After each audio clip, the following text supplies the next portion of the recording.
के राष्ट्रपति Donald Trump Ukraine पर करीब 1 महीने से यूएस को दुर्लभ खनिज यानी रेयर मिनरल्स देने का दबाव बनाए हुए थे।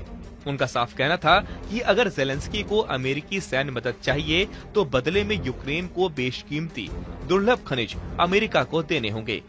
ट्रंप प्रशासन की इस दबाव और धमकी के चलते यूक्रेन के राष्ट्रपति जेलेंस्की 28 फरवरी को अमेरिका जा रहे हैं। इस दौरे के दौरान एक महत्वपूर्ण समझौते पर हस्ताक्षर हो सकते हैं, जिसमें अमेरिकी सहायता के बदले यूक्रेन को अपने खनिज संसाधनों का इस्तेमाल अमेरिका को देना होगा। हालांकि इस डील में यूक्रेन की सुरक्षा की कोई ठोस गारंटी नहीं है। ऐसे में सवाल उठता है कि क्या जेलेंस्की सिर्फ आर्थिक फायदे के लिए यूक्रेन के खनिजों पर समझौता कर रहे हैं या फिर डील रूस के खिलाफ समर्थन जुटाने की एक मजबूरी है। क्या है यह रेयर खनिज और क्यों होते हैं इतने खास?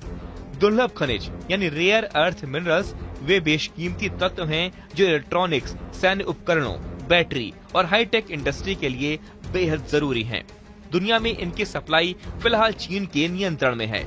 अमेरिका नहीं चाहता कि इस बाजार में पूरी तरह चीन का वर्चस्व रहे, इसलिए वो यूक्रेन से इन्हें हासिल करने की कोशिश कर रहा है। यूक्रेन के पास क्या क्या है? यूक्रेन के पास रेयर अर्थ मटेरियल के लिए दुनिया के कुल कच्चे माल का लगभग 5% है।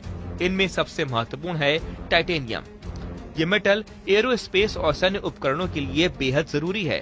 युद्ध से पहले यूक्रेन दुनिया के 7% टाइटेनियम का उत्पादन करता था। इससे जेट इंजन, मिसाइल और पावर स्टेशन बनते हैं। लिथियम इलेक्ट्रिक गाड़ियों की बैटरियों के लिए जरूरी है। यूरोप में मौजूद कुल लिथियम का 33% हिस्सा अकेले यूक्रेन में है।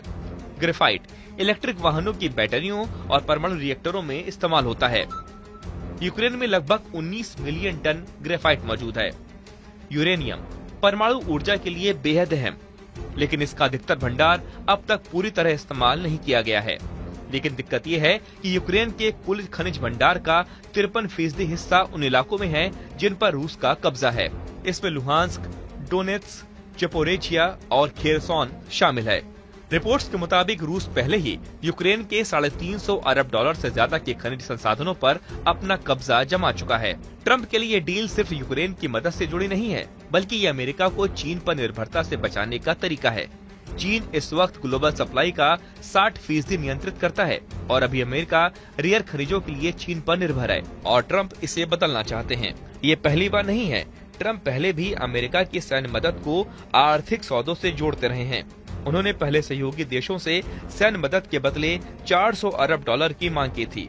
रेयर अर्थ मिनरल्स के बिना अमेरिका की टेक और डिफेंस इंडस्ट्री कमजोर पड़ सकती है, जो अमेरिका को दोबारा महान बनाने की बात करने वाले ट्रंप के लिए चिंता की बात है। यूक्रेन को उम्मीद है कि इस डील के जरिए उसे अमेरिका का मजबूत समर्थन मिलेगा, लेकिन जेलेंस्की सिर्फ आर्थिक फायदे के बदले खनिज देने को तैयार नहीं है। वे सुरक्षा गारंटी चाहते हैं। अगर अमेरिका सिर्फ खनिज चाहता है लेकिन सुरक्षा गारंटी नहीं देता, तो ये डील यूक्रेन के लिए घाटे का सौदा साबित हो सकती है। इस डील से अमेरिका की ओर से मिल रही मदद बनी रह सकती है, जिससे रूस के साथ युद्ध को लेकर नए विकल्प खुल सकते हैं। यूरोप भी इस समझौते को करीब से देख रहा है, क्योंकि यूक्रेन की खनिज संसाधन यूरोपीय इंडस्ट्री के लिए भी बेहद जरूरी हैं। यूक्रेन के दुर्लभ खनिजों पर रूस और अमेरिका दोनों की नजर है। एक तरफ रूस इन इलाकों पर कब्जा कर चुका है और दूसरी ओर अमेरिका इस बहुमूल्य संसाधन के लिए अपने फायदे चाहता है। जेलेंस्की मुश्किल स्थिति में है। अगर वो डील करते हैं तो उन्हें सुरक्षा गारंटी की जरूरत होगी, लेकिन अगर नहीं करते हैं तो अमेरिका से मिलने वाली सैन्य मदद पर संकट आ सकता है। अब देखना होगा कि 28 फरवरी यानी शुक्रवार को जेलेंस्की अमेरिका जाकर किस तरह की शर्तों पर सहमति जताते हैं। क्या वे सिर्फ खनिजों की डील करेंगे या फिर अमेरिका से ठोस सुरक्षा गारंटी भी लाएंगे?